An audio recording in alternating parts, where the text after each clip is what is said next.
d'enthousiasme que je reçois ce soir la philosophe Cynthia Fleury, l'écrivain Cécilia Duterre et le comédien Philippe Fenwick pour une table ronde consacrée au thème de la transmission. Qui dit transmission dit aussi école, humanité, héritage et création, autant de principes au cœur des grands débats émanant de la cité et de l'avenir qu'artistes, penseurs et professeurs tentent d'y écrire.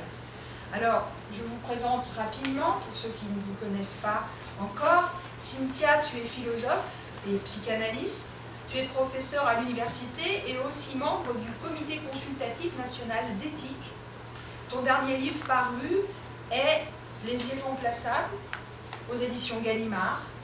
Cécilia, tu es romancière et essayiste.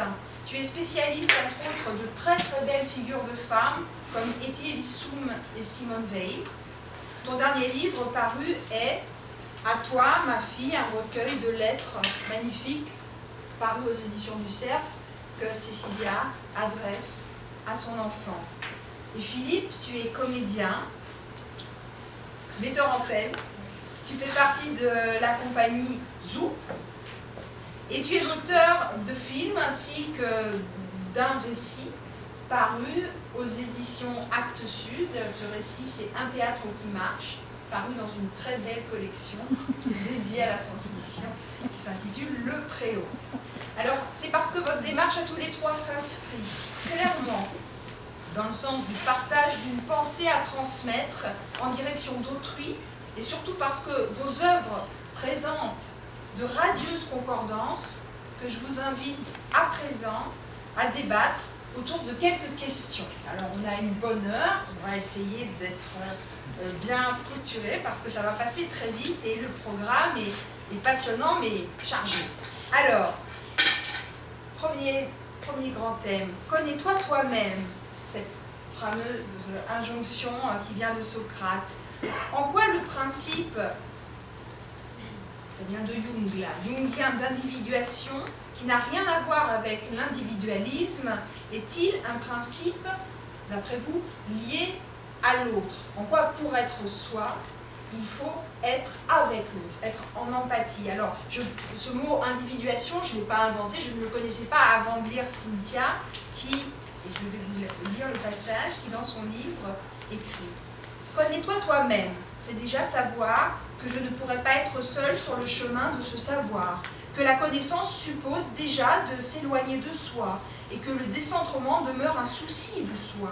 Connais-toi toi-même équivaut à savoir que tu n'es pas monde. » Les dialogues platoniciens montrent d'ailleurs un Socrate qui s'attarde finalement très peu sur la description de ce qu'il est. Socrate, c'est d'abord un regard sur le monde et le désir d'aimer, l'érotique platonicienne permettant d'articuler la transmission et l'amour. Alors, Cynthia, est-ce que tu peux développer un petit peu rapidement? Bonsoir, bonsoir à tous. Oui, cette figure, on la connaît quand même assez bien, cette espèce d'injonction qui n'est pas toujours bien comprise. En même temps, elle est plurivoque, elle se comprend de mille manières. Donc, une manière possible de la comprendre, c'est précisément de passer par la porte qui serait celle du décentrement, directement. Et alors qu'on peut, de manière un petit peu plus intuitive, se dire connais-toi toi-même, c'est déjà se recentrer sur soi, c'est s'occuper de soi. Ce qui est vrai, mais on s'occupe de soi aussi en passant par un regard environnant, par autrui, et par tout simplement le décentrement, et par tout simplement l'envie à un moment donné, effectivement, de prendre conscience de ses limites, voilà, ce qui est tu n'es pas monde, et puis par ailleurs, dans la qualité intersubjective, voilà, de considérer que cette relation avec l'autre va faire surgir, va être source d'émergence, et dans cette émergence, il y a quelque chose qui est moi. Et ça, c'est en tout cas la vérité socratique, c'est ce qu'on appelle la maïotique. Et Socrate, à chaque fois, considère que, c'est pour ça qu'il utilise la métaphore éculée, entre guillemets, de la sage-femme, qu'il est un accoucheur des âmes. Au passage, d'une certaine manière, c'était Agazinski qui avait très bien vu ça, c'était le côté profondément sexiste, entre guillemets, de la chose, au sens où Socrate accouche les âmes, et bien évidemment, les femmes ne sauraient accoucher les âmes, elles accouchent que les corps, pauvres petites. Bon, non, mais il y avait quand même cette vérité-là, donc c'était assez drôle de voler la métaphore féminine de la fécondité, mais quand même de lui, au passage, lui mettre une petite claque en disant vous êtes gentil, mais quand même vous ne faites pas totalement le job jusqu'au bout. Mais de fait, voilà. Donc ça, non, mais c'est intéressant dans la question de la transmission, transmission masculine, transmission féminine, etc. Bon, là, en l'occurrence, on a une transmission où elle est au cœur de ce qui constitue un être. C'est-à-dire que l'apport de l'autre est là pour précisément faire surgir une qualité d'être et pas simplement lui amener un contenu extérieur. Alors, Cécilia, toi, dans ton prochain livre, à paraître bientôt, sur demain, voilà, sur Etty Hillesum, tu nous apprends dans ce livre que le parcours de la jeune femme se fait en 3 étapes et l'autre a une place très importante dans ce parcours. Elle doit rencontrer soi-même, l'autre et le sacré. Est-ce que tu peux nous parler de ces 3 étapes? Alors en 2 mots, parce que tout le monde ne connaît pas Etty Hillesum, c'est une jeune femme juive qui a écrit un journal pendant la Seconde Guerre mondiale, sous l'occupation en Hollande. Et c'est un témoignage évidemment historique, mais c'est surtout un très beau témoignage spirituel, parce qu'elle a découvert Dieu dans la Shoah, ce qui n'est pas banal, et on en parlera peut-être tout à l'heure. C'est aussi un acte de résistance spirituelle très important. Et donc, pour en revenir à la question du connais-toi toi-même, c'est quelqu'un qui, au départ, dans son journal, on le voit très bien, est très chaotique, elle est très dépressive, et précisément parce qu'elle ne se connaît pas, parce qu'elle est passée complètement à côté d'elle-même, elle a 27 ans et elle ne se connaît pas. Donc, elle rencontre un thérapeute, je vais vite, hein, mais elle rencontre un thérapeute jungien qui lui apprend tout d'abord dans une des premières démarches psychanalytiques, à se connaître. Et se connaître, qu'est-ce que c'est? C'est, pour elle, c'est arriver à accepter qui elle est. D'abord, à véritablement creuser qui elle est, à accepter cette personne. Elle aimerait tout le temps être une autre, et en fait, non, il faut qu'elle accepte ce qu'elle est, et à s'aimer. Et puis, partant de là, effectivement, ce travail-là étant fait, alors, encore une fois, je vais vite, hein, il se fait sur plusieurs semaines, eh bien, elle arrive à se tourner vers l'autre, mais véritablement bien, c'est-à-dire pas comme elle le faisait préalablement. Et en se tournant vers l'autre, elle découvre aussi qu'elle peut apprendre à l'aimer aussi bien qu'elle s'aime elle-même. Et encore une fois, en cercle concentrique, encore une fois, je vais vite, en aimant l'autre, elle arrive à aimer l'humanité. Et en aimant l'humanité, à ouvrir son cœur à l'absolu, donc à la transcendance et à ce qu'elle appelle, elle, Dieu, un Dieu très singulier, très universel, hein, qui n'est pas du tout confessionnel, mais un très beau Dieu, et qui va l'aider au cœur de la Shoah. Donc on voit vraiment que là, il y a tout un cheminement de soi vers l'autre, vers effectivement ce que tu appelles le sacré, ou la transcendance, ou elle, ce qu'elle appelle Dieu, mais elle l'appelle de plein de façons, elle appelle aussi le flux, elle appelle aussi la nature, la beauté de la vie, bref.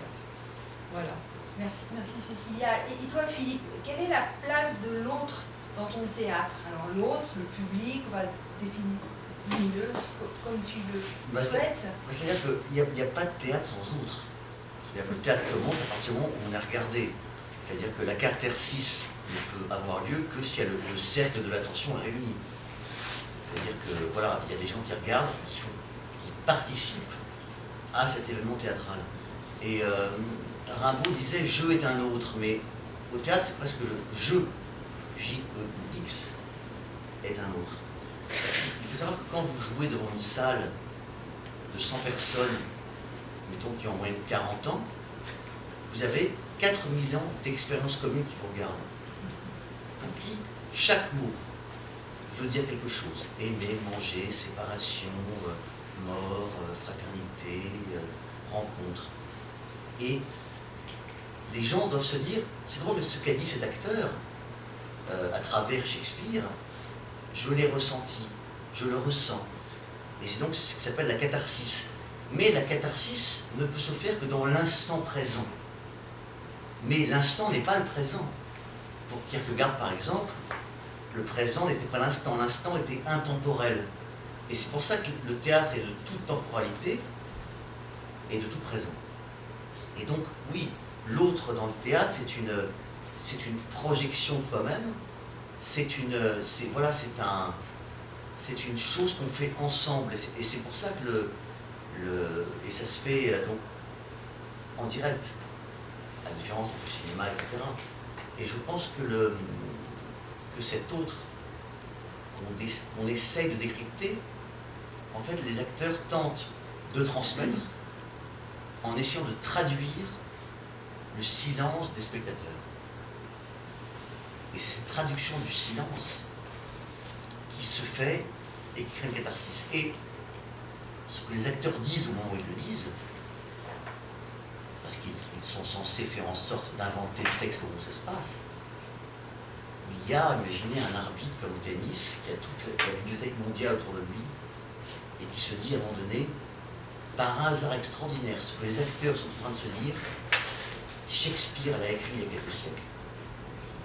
Mais c'est un hasard. On ne sait pas comment ça finit. Et cette transmission, c'est de faire en sorte de créer cette catharsis. Merci Philippe. Alors, Cynthia, tu mets en avant la pensée de Plotin qui écrit aller seul vers le seul, là avec un S majuscule. Et tu nous expliques qu'il ne faut pas être les enfants de Médée qui appartiennent à leur mère et qui vont être dévorés, pas par leur mère mais par leur père, mais tout de même, toi, c'est est-ce qu'il est aisé pour une conscience en formation d'aller seul vers le seul? Et s'il faut le faire, quand, d'après vous, peut-on le faire, Cécilia? C'est toutes les questions en fait, que je pose moi à ma fille quand j'écris À toi ma fille dans ce livre. C'est une mère donc, qui s'adresse à une grande fille, pas une enfant, à une grande fille qui va quitter bientôt le nid familial. Et donc elle va lui donner les derniers, je ne dirais pas conseils, mais les dernières recommandations, parce qu'on peut considérer que son éducation est faite, pour aller là pour le coup véritablement seule. Mais en fait, ce que la mère aimerait, c'est que ce bagage, en fait, elle le fasse sien. Bien, on ne peut pas être seul sans livre, il faut bien que le livre existe. À un moment donné, il faut quitter le livre. Mais le livre, ou l'éducation, c'est très large, là, c'est un symbole, le livre.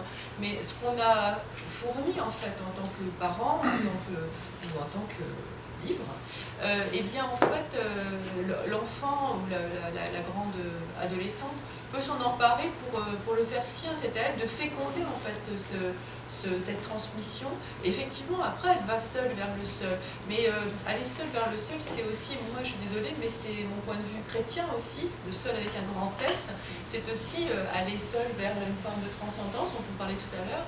Et là, on est véritablement seul, c'est-à-dire qu'effectivement, il y a des textes, hein, il y a des confessions, il y a la Bible, il y a le Tao, il y a plein de choses, mais à un moment donné, on prie avec plus grand que soi, et là, on est véritablement seul, et on se fait son Dieu à partir, même si on est dans une confession et qu'il y a un dogme, on se fait sa propre relation, sa propre conversation avec le divin au sens très large.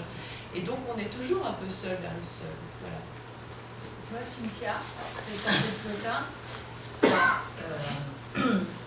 Moi, je vais dire pourquoi d'abord cet auteur, j'ai fait à l'époque, on appelait ça une maîtrise. J'ai fait ma maîtrise sur les Énéades de Plotin. Et j'osais tout, visiblement, à cette époque, puisque j'avais osé appeler ça la paix intérieure est-elle possible? Et j'allais répondre à la question. Comme quoi, les années aident quand même à avoir un peu plus d'humilité. Mais bon, voilà. Donc j'ai fait ma thèse, pas ma thèse, mais ce qui précédait ma thèse là-dessus. Plotin, ça a été une révélation immense. Donc déjà, la transmission, c'était déjà ça. Et là, je vais redescendre très très vite. Je vais quitter Plotin, je vais aller vers mon cher père, enfant, puisque tu me demandais quand est-ce que ça se passe. Petite anecdote personnelle, mais vers 7-8 ans, je me souviens très bien d'avoir eu une discussion avec mon père sur une chose délicate de situation familiale. qui en gros explose. Bon, ça arrive très très souvent que les familles tout d'un coup explosent. Et mon père avait eu ce mot en disant tu comprends, il avait 7 ans, moi, tu comprends, tu as ton histoire. Tu as ton histoire. Ce qui était vrai, mais le fait, à 7 ans, 8 ans, ton histoire, c'est quand même vaguement un peu l'histoire de la famille, quoi. C'est un peu l'histoire des parents.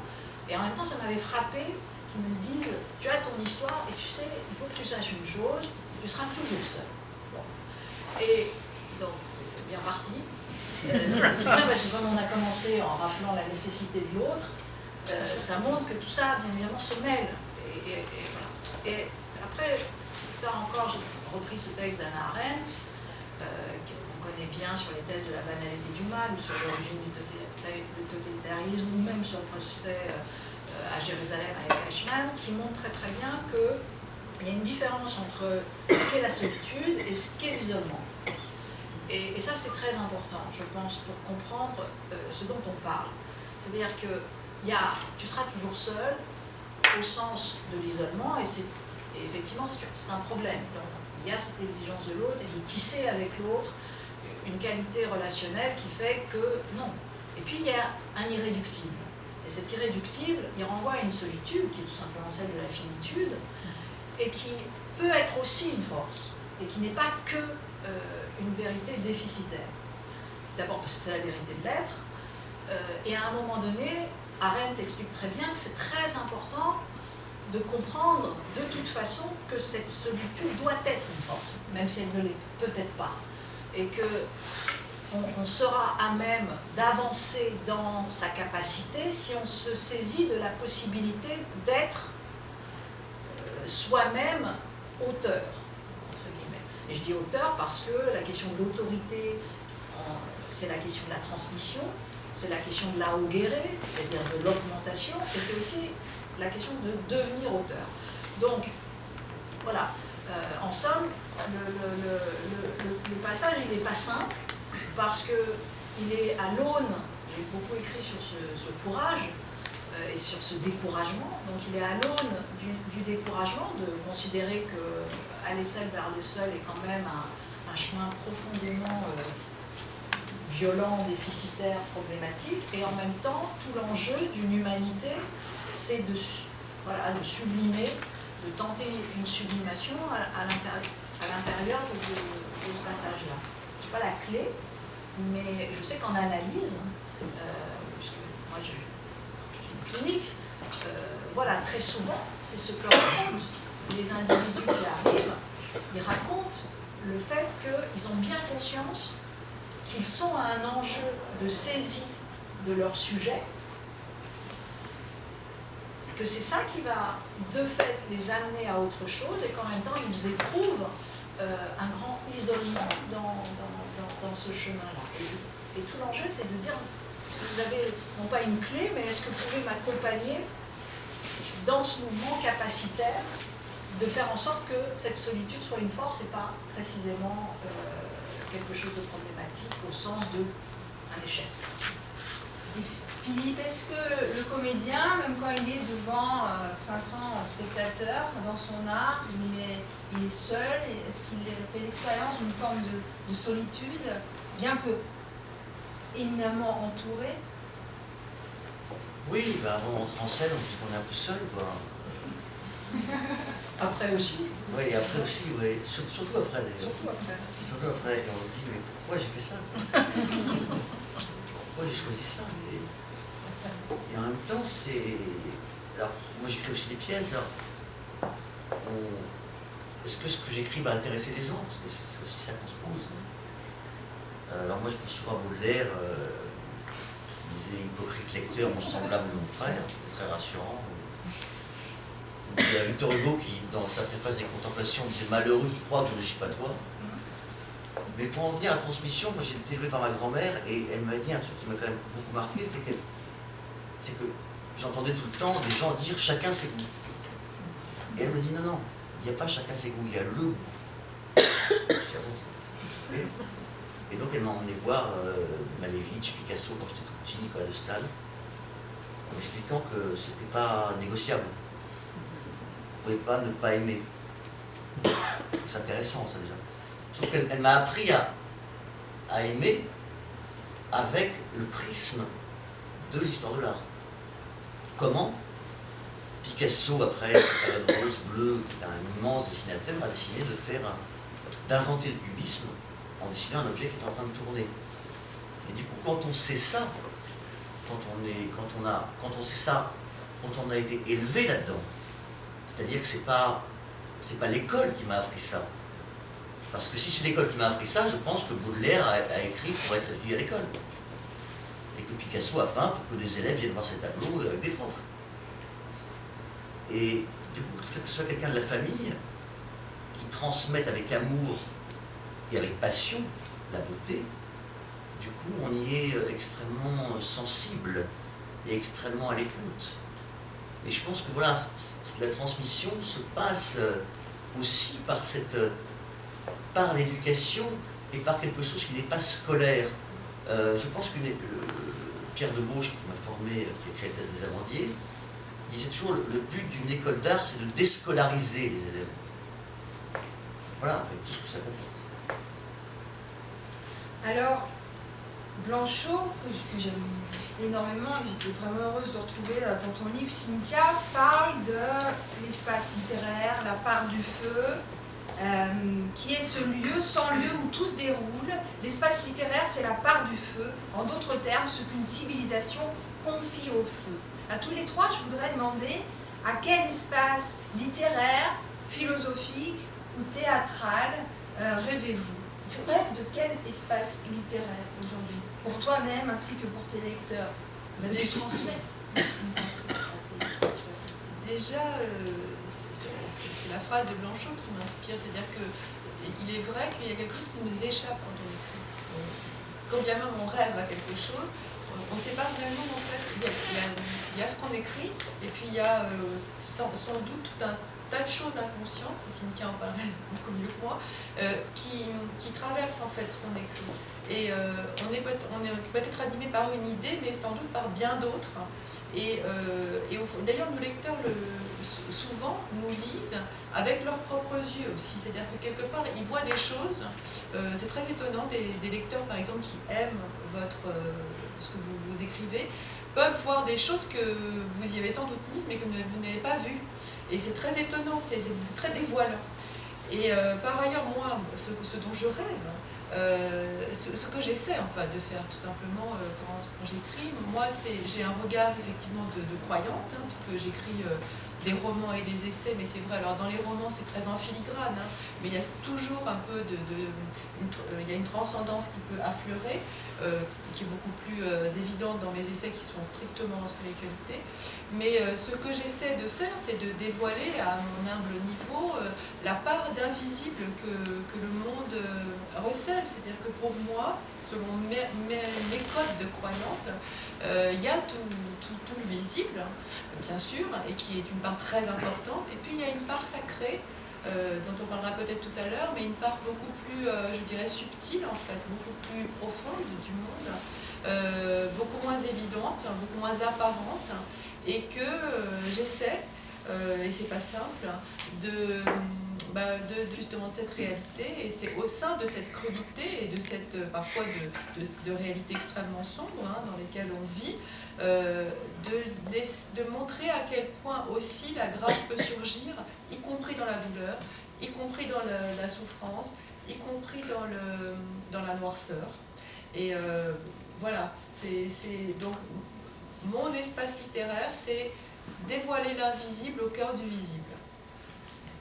Et toi, Cynthia, ton espace philosophique, il ressemble à... Alors...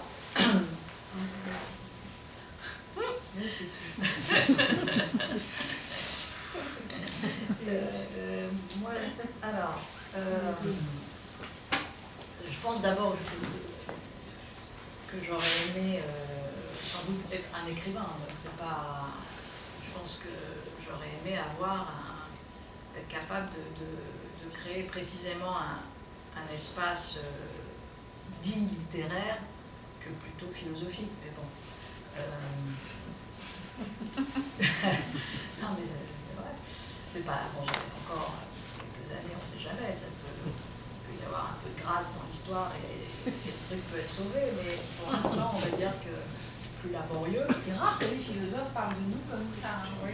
Moi, j'ai toujours considéré que les écrivains sont très, très... Enfin, c'est pas un problème de supériorité ou quelque chose comme ça, mais c'est un problème, si vous voulez, de pas... ce que dit Blanchot, d'ailleurs, c'est-à-dire de pas... le discours sûr, quoi. C'est terrible. Moi, l'écrivain fait... l'écrivain, il n'a pas besoin de faire une thèse, si vous voulez. C'est quand même terrible. C'est-à-dire que le lecteur attrape... voilà, un livre, et puis... il y a des poètes, philosophes. L'émergence se fait là. Et c'est pour ça qu'il y a 1000, 2000, 3000 émergences possibles, et plus encore.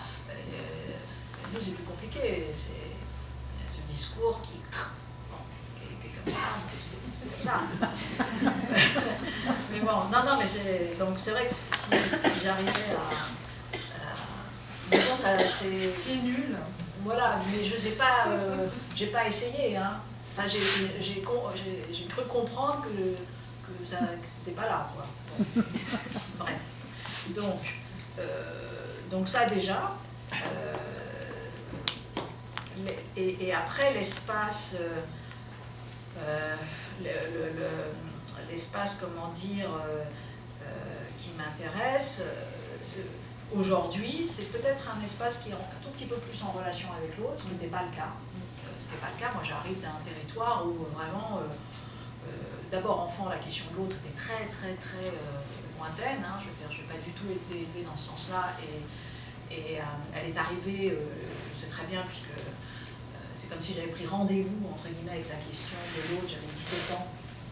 Et j'ai d'ailleurs rencontré à ce moment une jeune femme, une amie qui est devenue une amie et grâce à qui j'ai attrapé la question de l'autre. D'ailleurs, je me souviens très bien lui avoir dit, puisqu'elle avait eu la gentillesse de venir vers moi et d'avoir eu envie de devenir, entre guillemets, mon amie, et je lui ai dit, tu sais, je ne sais pas bien faire, il va falloir faire des exercices. Alors, c'est quoi cette horreur? J'ai dit, ah oui, moi je ne sais pas, moi j'ai jamais... J'avais eu une amie qui est d'ailleurs toujours mon amie éternelle, et puis c'est tout. Voilà, quoi, j'avais pas du tout... et là, je lui ai dit, c'est vrai, il faut vraiment... Alors, on va se voir régulièrement, puis tu vas m'apprendre à être ton ami. J'étais en panique, c'est ça, en me disant, je suis tombée sur une folle, quoi. Et je dis, non, mais je ne sais pas faire. Je ne sais pas faire, moi, j'ai vécu seule, quoi, jusqu'à l'âge de 17 ans. À peu près, en tout cas, je vous dis, j'avais une amie, et puis basta, quoi. Et donc, j'ai vraiment appris avec elle voilà, ce qu'est la relation à l'autre, etc. Donc, je veux dire par là que mes premiers livres, la question d'être lu n'était pas une question. Je veux dire, c'était une non-question. Je me souviens très bien que j'avais dû discuter avec un éditeur qui m'avait dit mais qui va comprendre ce que vous racontez? Et de quoi vous me parlez, quoi? C'est pas l'enjeu. C'est vrai. J'arrive de loin, comme dirait l'autre. C'était très compliqué. Voilà, pour moi, il y avait une descente. Et quand je relis, alors ça, c'est très sympathique. Je relis, ça m'arrive très rarement, mais quand parfois, comme ça, au hasard, je cherche un truc et tout, je tombe sur métaphysique, qui était issu de ma thèse, et je me dis, mais quelle folie, quoi. Quelle folie de non-négociation avec le monde. J'ai une immense admiration pour moi à ce moment-là. Je me dis, mais fantastique, à quel point, mais cette non-question de non-négociation avec le monde, mais c'était inexistant. Inexistant. 25 ans, ça n'existe pas. Bon, ben, depuis, ça m'a rattrapé. Et donc, aujourd'hui, mon espace, il est plutôt dans le fait de produire une écriture qui est appropriable par l'autre. Et c'est même un très grand plaisir si cette écriture, ce que racontait à l'instant Cécilia, c'est-à-dire que c'est c'est pas moi, quoi. Et je pense que c'est ça l'expérience qui est très intéressante, c'est de créer un espace qui, quand même, au moment où on le crée, une singularité très, très intime, et au même moment où il se pose, immédiatement il se détache, et immédiatement il devient une forme d'étrangeté. Et je crois que c'est salvateur dans le processus de création. Toi, Philippe, ton espace théâtral? Mon espace théâtral, c'est un espace qui aura lieu dans 100 ans. C'est-à-dire que là, on va vers des choses totalement virtuelles, dématérialisées.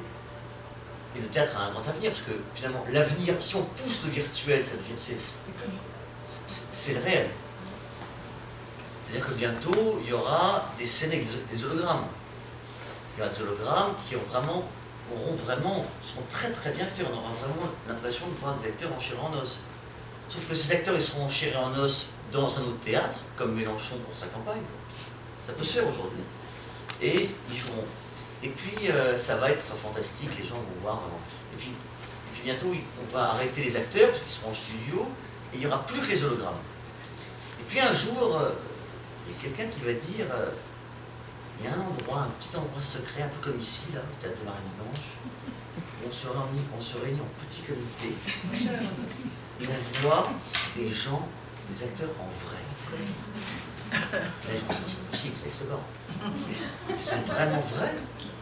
On peut les toucher après, ils sont vraiment là. Et là, on aura réinventé la réalité. C'est-à-dire que le réel est vraiment l'avenir du virtuel. Alors, ce qui est très intéressant, c'est que j'ai emmené mon fils au Futuroscope hier. C'est un temps. Alors, donc il a 5 ans. Je l'ai emmené dans une espèce de machine qui s'appelle ça a gagné le prix la meilleure attraction mondiale 2017. Enfin voilà, c'est un truc de dingue. Hein. Et là, on est sur des sièges comme ça, on est surélevé. Et l'idée, c'est de faire un tour du monde, mais un tour du monde en 6 minutes. On a vraiment l'impression, c'est très très bien fait, hein, d'être au-dessus du désert, on plonge dans le désert, puis on plonge dans un volcan, et puis on survole l'eau, mais on a vraiment l'impression d'y être. Et on se dit, et c'est une sensation finalement assez agréable, c'est pas mal, c'est intéressant, on a envie de refaire 1 heure de queue pour 6 minutes, parce que des gens font ça. Mais qu'est-ce qui se passe finalement? C'est un divertissement. Mais il n'y a pas d'odeur, il n'y a pas de... Alors quelquefois, il recrée du vent avec des machines, etc., pour créer des sensations. Mais tout ça, finalement, ce n'est que du plaisir, ce n'est que du factice. Et il n'y a aucune émotion. L'année dernière, j'avais été au Maroc avec mon fils, et on l'avait emmené dans le désert, mais vraiment dans le désert. Et là, il y avait quelque chose, il partait en courant dans le désert et tout ça. Et c'était beaucoup moins impressionnant quelque part que le truc du Futuroscope. Mais il y avait de la palpitation. Il y avait de la nature. Il y avait un espèce de retour à la nature. Je pense qu'en effet, depuis, il y a eu l'Homo sapiens, c'est vrai, la décadence est arrivée avec l'Homo sapiens sapiens.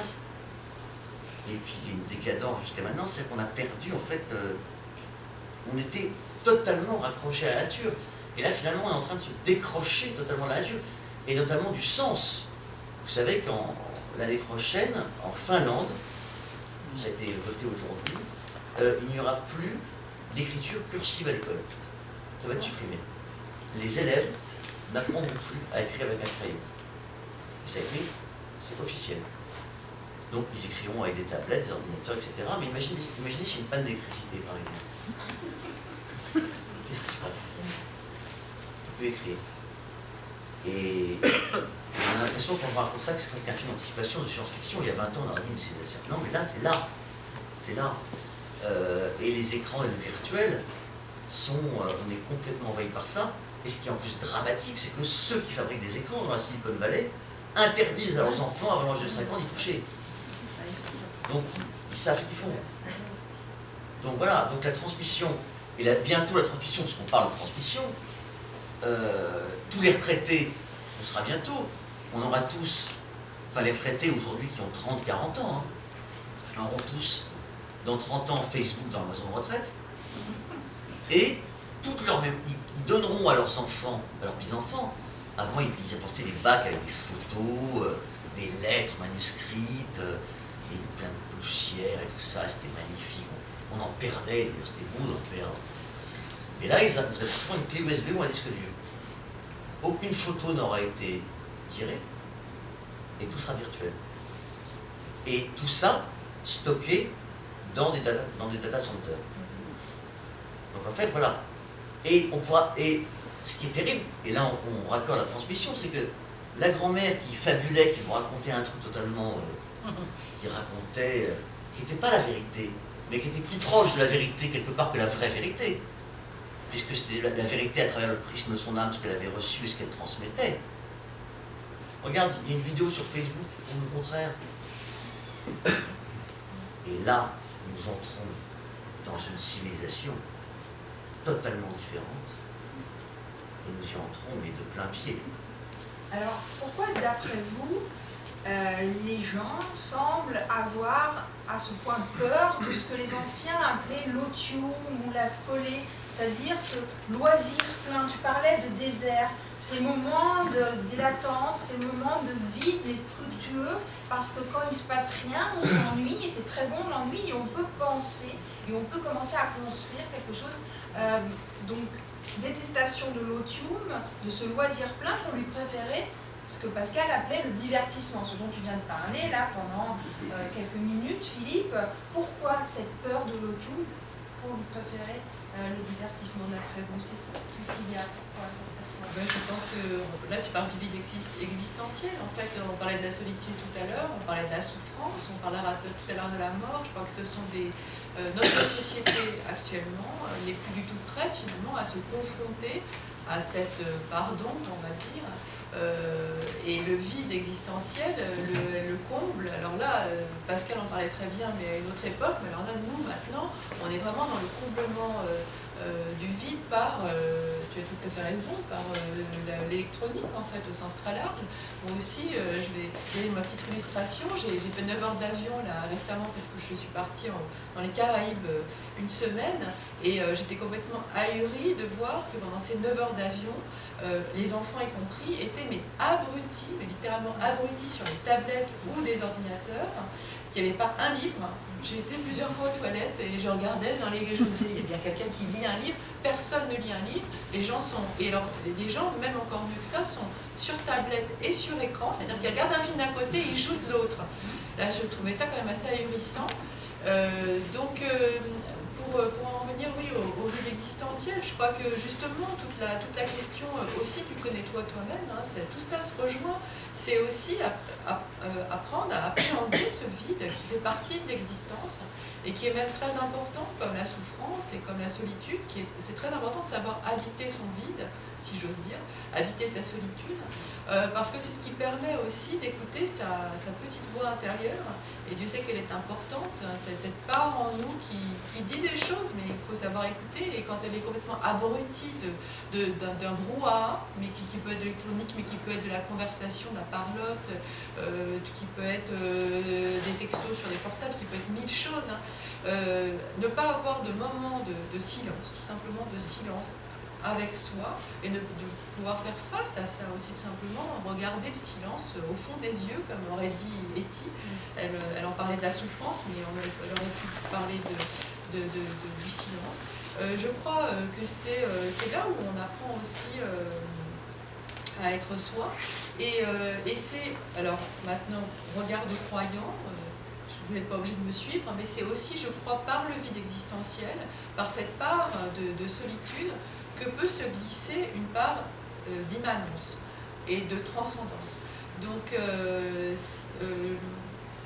dans ma propre expérience, ce vide, appréhender, ne pas avoir peur de ce vide, ne pas avoir peur de cette solitude, encore une fois, qui fait partie de l'existence et à intégrer dans un parcours beaucoup plus large, hein, qui est aussi, pour autant, la reliance avec les autres, etc. Mais y avoir des parts, des moments où on est seul, de toute façon on l'est, c'est intrinsèque.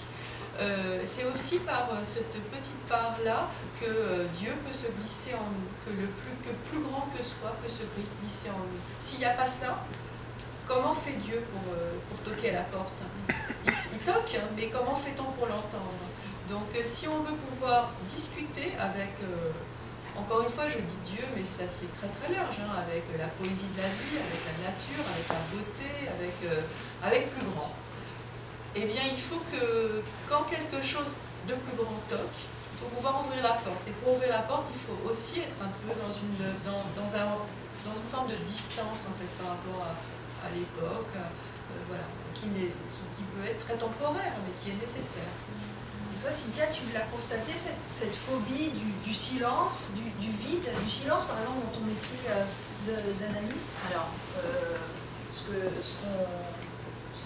je peux constater en clinique, c'est plusieurs choses. D'abord, j'ai pas mal de patients effectivement qui sont dans des addictions assez fortes, et dans des comportements compulsionnels, des TOC, etc. Donc ça, la chose est, comment dire, multiple, hein. Il n'y a pas que un profil, mais très souvent il y a la problématique de la rivalité mimétique qui est très très forte.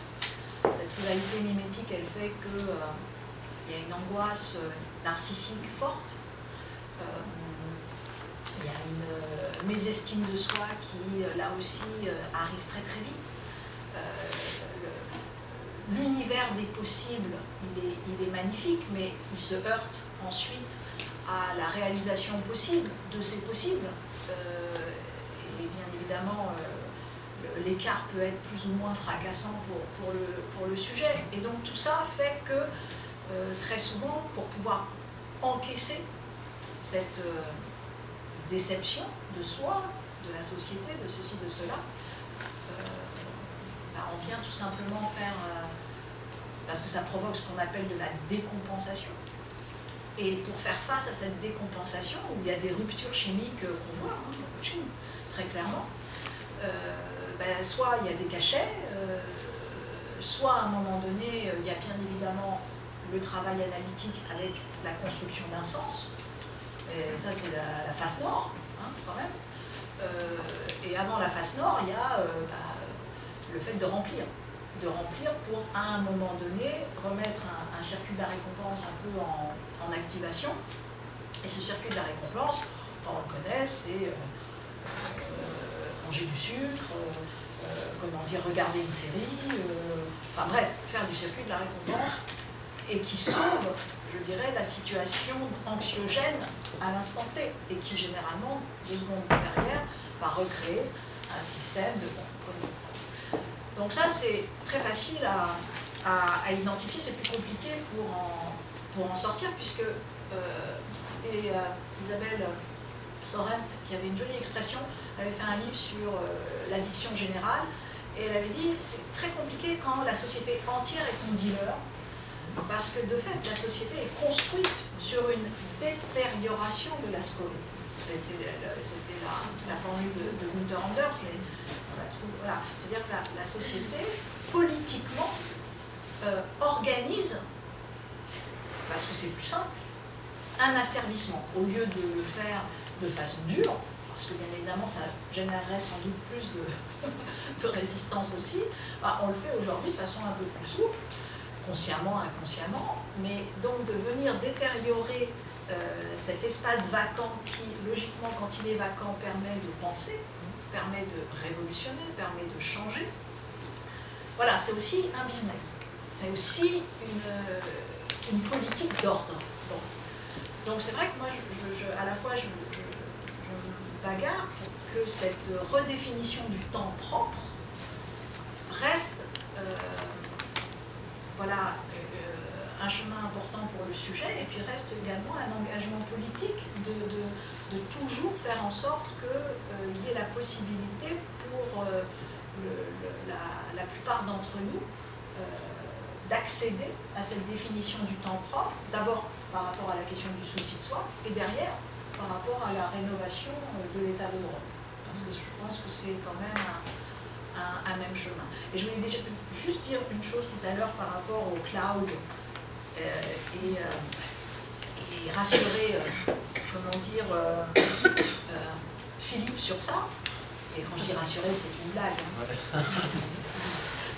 En fait, le post-mortem aujourd'hui est là aussi un business. Hein, donc tu peux, dès maintenant, et quand même, ça va changer à terme, en tout cas quand ce sera un peu plus massifié, c'est pas le cas encore, ça va changer quand même la relation au post-mortem. Vous avez la possibilité aujourd'hui avec des boîtes d'envoyer de l'information pendant votre vivant et de faire collecter des données qui font que le jour où vous disparaissez, l'algorithme qui s'est constitué grâce au deep learning et grâce aux données que vous lui avez envoyées sera capable d'avoir une conversation post-mortem avec celui que vous voulez. C'est-à-dire, ça passe du tous les jours je t'envoie une pensée et je continue, jusqu'à je peux avoir une discussion, mon algorithme, Cynthia Fleury, peut avoir une discussion avec mon enfant ou avec quelqu'un d'autre une fois que je serai là. Et on va rentrer dans un monde où la possibilité de continuer du simulacre de façon très très forte avec des personnes avec qui on a un lien affectif très très fort. Donc la transmission, demain, la question de l'intelligence artificielle, sincèrement, elle sera au cœur de cela. Et ça ne sera pas du tout de la science-fiction, on y est déjà. On y est déjà aujourd'hui, vous avez des boîtes qui travaillent là-dessus. Alors c'est un petit peu foireux pour l'instant, c'est-à-dire que c'est vrai que c'était comme vous avez tous vu l'expérience de Tay, du chatbot Tay, oui, non, bon, rapidement, c'était, comment dire, je crois que c'est Microsoft, je ne sais plus, qui a lancé ça, ou Facebook, ou je ne sais plus qui a lancé le chatbot Tay pour dire, voilà, on va créer le premier chatbot qui, de façon algorithmique, voilà, va pouvoir générer seul une conversation. Bien évidemment, des mutants sont rentrés dans l'histoire. Entre guillemets, les mutants, c'est ceux qui viennent délibérément mettre de la mauvaise donnée, mettre en tout cas une donnée qui est fondamentalement biaisée, et le chatbot s'est mis à, alors là, insulter la Terre entière en l'espace de 15 heures, propos sexistes, antisémites, homophobes, enfin il y a eu la totale. Donc c'était un petit peu délicat pour dire, voilà, tiens, un grand espace va se poser. Et tu veux dire que par exemple, avant vous étendiez des tables et on interrogeait les esprits. Il y a beaucoup de gens qui ont fait ça, avec des verres, des tables, etc. Donc cette discussion-là, elle avait déjà lieu. C'était on se projetait sur des réponses. Mais même elle a lieu aussi quand on parle à nos morts. Les morts vivent encore parce qu'on pense à eux. Les morts sont morts quand on arrête de penser à eux. Mais c'est-à-dire que oui, je comprends. En fait, il faut accepter de passer dans un autre monde. C'est ça. C'est un peu comme Teilhard de Chardin, c'est-à-dire que tout est une évolution. Ce qu'il faut comprendre, c'est qu'on a toujours, tu as totalement raison, la question de la transcendance, elle a toujours été là, et elle sera toujours là. Sauf que, toute petite différence, elle était confiée à un seul territoire qui est celui du symbolique. Voilà. Le symbolique, alors la littérature, la religion, etc. Le langage. Qui gérait la transcendance? Le logos. Voilà. Aujourd'hui, c'est toujours le cas, mais tu as une grosse concurrence technique. C'est-à-dire que c'est la techné qui, maintenant, attrape le marché de la transcendance. Alors, ça ne changera peut-être rien, et peut-être qu'on arrivera toujours à faire, sans doute d'ailleurs, à faire la différenciation entre le symbolique et la technique, et qu'on verra bien qu'il y a une différence. Mais quand même, tu comprends bien qu'on le voit, c'est-à-dire qu'il y a des activations neurologiques, certaines ne sont pas les mêmes, voilà, et puis d'autres sont un peu les mêmes. Et voilà, c'est intéressant de voir si demain, tous les jours, j'ai l'hologramme, ça sera dans 50 ans si tu veux, mais un hologramme un peu viable qui est capable d'avoir une conversation un peu empathique avec moi et qui renvoie à une figure qui est importante pour moi, oui, ça viendra bien évidemment même si je sais que c'est un hologramme, etc., ça viendra constituer un certain type de rapport avec ce post-mortem. Moi, ça me va, hein, je ne dis pas que... voilà. Mais ce qui est intéressant, c'est de comprendre que voilà, les choses vont... Le rituel de ce qu'a été la mort, de toute façon, est en train maintenant de changer. Je dis ça tout simplement parce que vous allez sur YouTube, vous regardez ceux qui se filment au moment de se donner la mort. Vous avez des films entiers hein, là-dessus, qui renvoient à, par exemple, les Suisses ont beaucoup d'humour. Vous avez une association qui gère le suicide assisté en Suisse qui s'appelle Exit. Moi, ça me fait marrer, mais bon. C'est comme ça. Voilà. Et puis, il y en a une autre qui s'appelle Dignitas.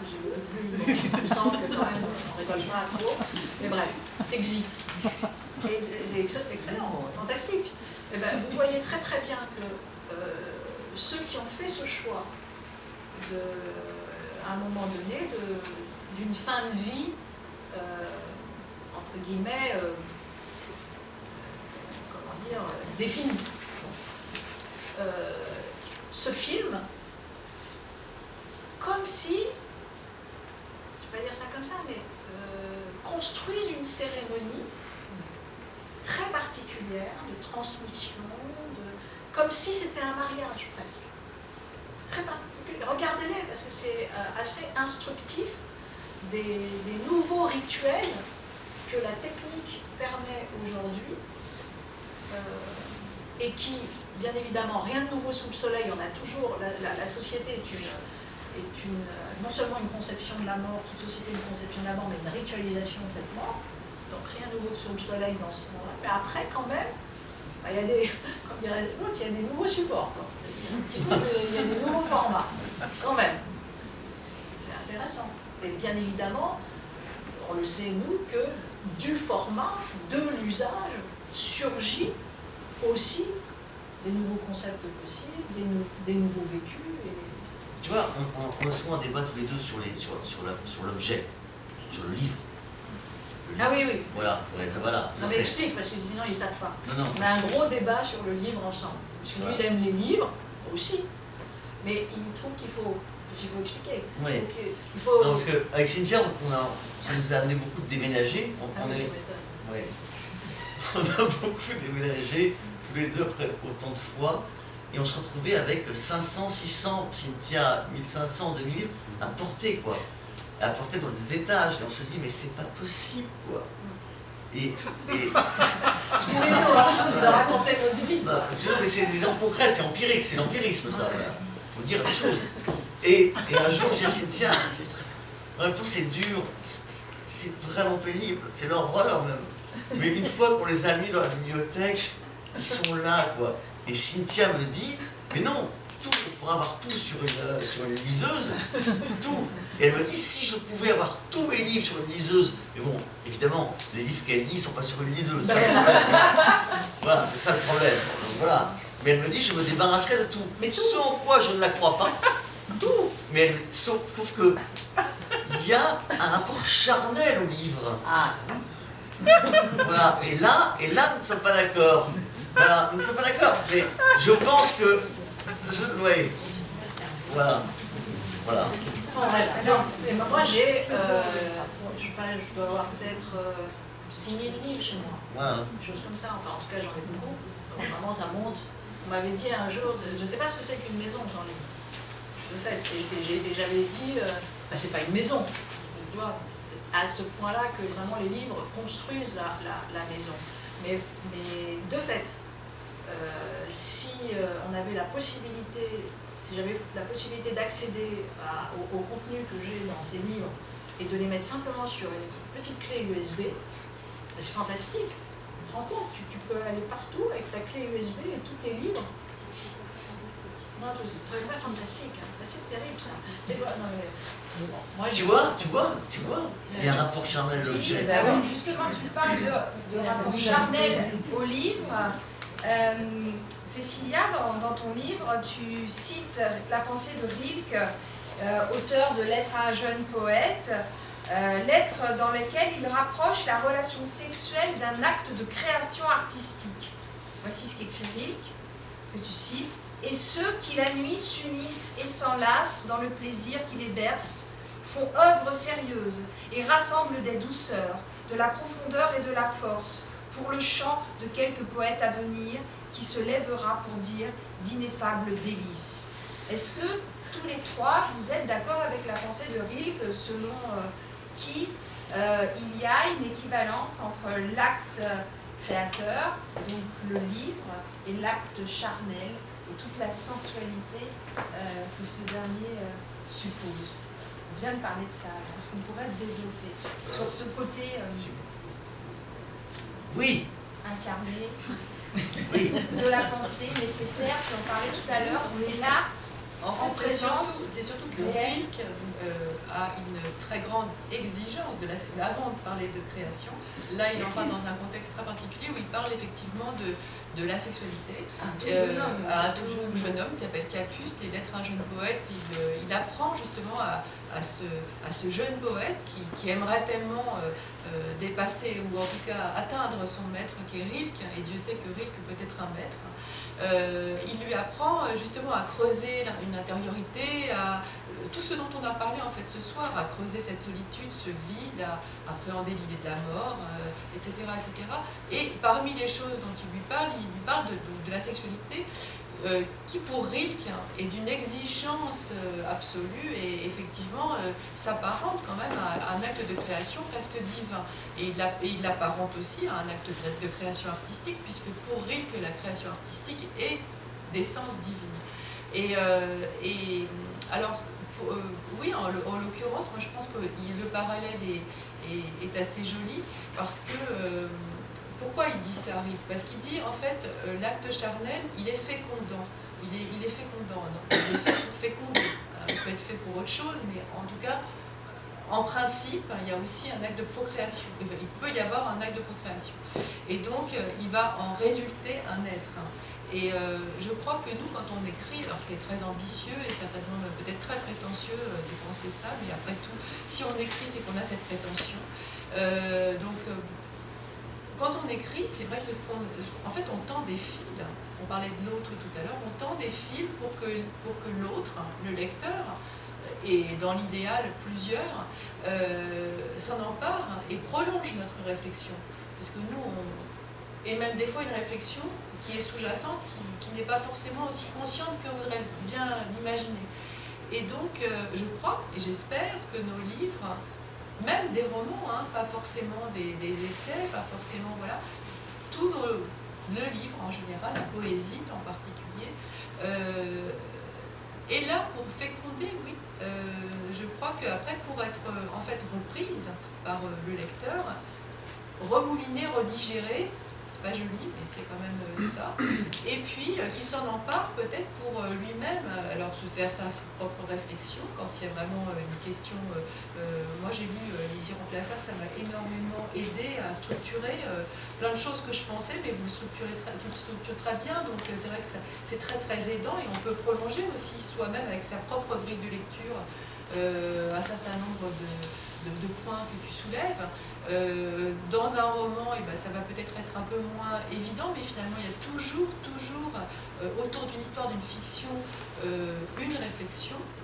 Enfin, en tout cas, ce serait souhaitable. Si c'est juste une fiction, c'est quand même plus tellement pour moi du roman, mais c'est juste raconter une histoire. Voilà. Et puis, oui, dans les essais, et même à travers une biographie, moi j'écris beaucoup de biographies, je ne m'empare jamais d'un personnage par hasard. C'est parce qu'il, dans une certaine manière, illustre des valeurs, un regard sur la vie qui m'est cher et que j'aimerais, moi, pour le coup, là, être passeuse. C'est pas très joli comme terme, mais passeuse d'une parole, par exemple, pour Étienne Soum, une parole qui est bien plus grande que moi et que j'aimerais faire connaître au plus grand nombre. Donc j'essaie de vulgariser un peu, traduire, synthétiser, mettre de la logique là où, par exemple, le journal est très touffu, pour que chacun de nous s'en empare. Alors, au niveau clinicien, je vais faire une réponse qui est que c'est la même énergie libidinale qui active le tout, par Après, je suis pas sûre que quand elle est activée à un endroit, elle s'active à un autre. Quoi. Bon, ça c'est... Voilà, ça dépend des sujets.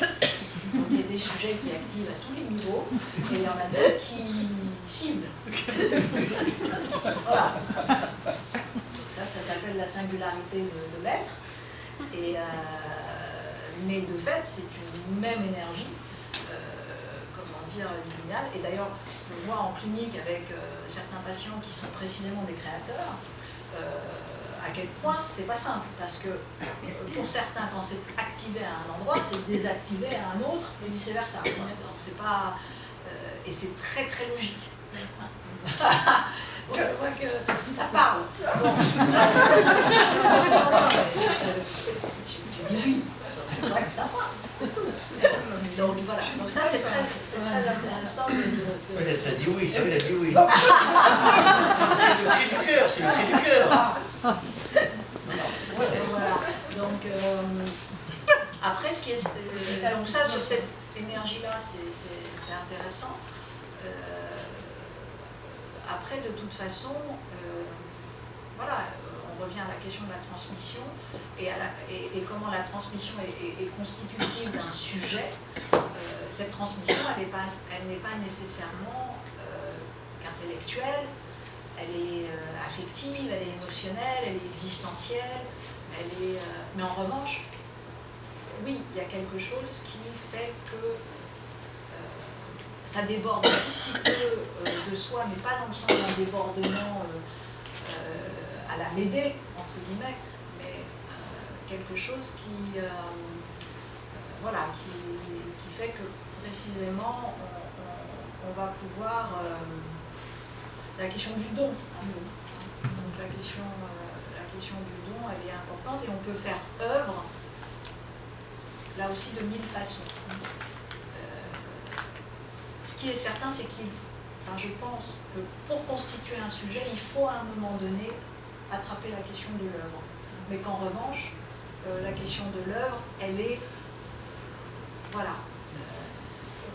aller dans son jardin, ça peut être une œuvre. C'est pas, voilà. Mais ce qui est certain, c'est, en tout cas, moi, en tout cas, dans l'approche clinicienne que j'ai du sujet, très souvent, c'est absolument nécessaire pour qu'il y ait la constitution d'un sujet, d'avoir ce sentiment de faire œuvre de quelque manière que ce soit. Alors, pour finir, là, Cynthia, tu évoques la question du don, et peut-être aussi celle d'une certaine gratuité, de grâce, c'est le même mot. C'est Théophile Gautier qui, dans la préface de son roman Mademoiselle de Maupin, écrit « Il n'y a de vraiment beau que ce qui ne peut servir à rien, car tout ce qui est utile est laid. Et ce qu'il y a de plus utile dans notre maison, par exemple, ce sont nos latrines. » Et par rapport à l'éducation, à la transmission, moi j'ai toujours à cœur de répondre à mes élèves qui me posent la question de la poésie. « Mais madame, à quoi ça sert la poésie ?» Et moi je leur dis, ça ne sert à rien. Et c'est ça qui est bien justement, c'est que c'est gratuit. Et que dans le mot gratuit, il y a le mot grâce. Qu'est-ce que vous pensez de cette urgence de parler de grâce et donc de gratuité Mais je pense que, aux enfants, aux élèves? Non, mais c'est intéressant ce que tu dis, parce que il y a quand même... Gautier, hein. On n'arrête pas de nous dire, on nous a dit, on nous le redit tout le temps, l'art sauvera le monde, la culture sauvera le monde. Et alors qu'il y a un type qui est un jour venu, un grand philosophe qui s'appelle George Steiner, qui a écrit dans le château de Barbe Bleue et qui a dit une chose que personne n'avait jamais dit avant lui, parce que tout le monde était d'accord avec ça. C'était pas une question, c'était même pas. Il dit mais oui, l'art sauvera le monde, on était tous d'accord. Il a dit, c'est drôle, vous dites ça parce que il y a des chefs nazis qui, après avoir gazé des juifs, rentraient chez eux et pleuraient en lisant les poèmes de Goethe et jouaient au piano des symphonies, des nocturnes de Liszt, etc. et étaient très émus. Et ça, quand George Steiner a dit ça, ça a été une bombe quand même, une bombe dans cette pensée-là. Et je pense que quand on veut que l'art serve à quelque chose, je sais pas, Artaud, Van Gogh ne pensaient pas que leur art allait servir à quelque chose. C'était une nécessité, c'était un cri en fait. Et je pense que quand on veut faire que l'art serve, comme la drague par exemple, direction des affaires culturelles. Non, voilà. C'est un peu compliqué parce que du coup, si ça doit servir, on va mettre des experts. Oui. Donc on va mettre des experts de la drague, eux-mêmes entourés par des conseillers, et maintenant on se trouve en France dans un pays où il y a un artiste pour 2 administratifs. Voilà. Et pour terminer, j'aime beaucoup cette blague qu'on racontait en RDA. C'est une blague quand même. Comment est-ce qu'on reconnaissait un auteur contemporain à Berlin-Est? Il était toujours entouré de 2 auteurs classiques en civil. Donc voilà, on est vraiment là, c'est une transmission guidée, c'est une transmission avec des comités. Comité, la traduction de comité en russe, c'est soviet. Oui. Et donc il y a des experts. Nous sommes dans une société d'expertise. Et d'expertise et de notation. C'est-à-dire que maintenant, quand on prend une voiture Blablacar ou je sais pas quoi, non seulement vous notez le conducteur, mais il vous note aussi. Les professeurs sont notés à l'université. Voilà. Et maintenant, les élèves notent leurs profs. Ouais. Et en Asie, les profs, c'est comme des stars c'est comme des stars. Les profs en Chine, il y a des profs stars, quoi, qui font des shows. C'est des shows. Et j'ai des grands débats avec Cynthia sur la prise de parole en public. Parce que là, justement, en Asie, les profs se mettent en scène pour faire passer un discours, alors que... Et en fait, le drame du coaching, parce que ça c'est une transmission, plusieurs le coaching, on apprend aux autres à parler en public, c'est que finalement, à qui ça sert? On fait croire, ça s'appelle le lean management, on fait croire que ça sert aux gens qu'on va coacher, mais ça sert en fait à l'entreprise. Ça ne sert pas aux gens. Et on apprend aux gens à parler tous de la même manière. C'est-à-dire, voilà, je vous regarde, je souris, je suis détendu, je m'exprime avec mes bras, voilà. Je capte votre attention, je laisse des silences. Voilà. Et c'est comme ça. Et essayez de regarder les hommes politiques à la télévision, vous verrez qu'ils sont tous modes. C'est un moule. Donc, ce moule crée la mort de l'altérité. Donc, tout ce qui n'est pas, tout ce qui est différent est banni. Et bien, justement, la culture et l'art, c'est justement ça, c'est de promouvoir ces différences. Merci Philippe. Et je vous propose de poser vos questions maintenant à les 3 invités. Je pense que vous en avez.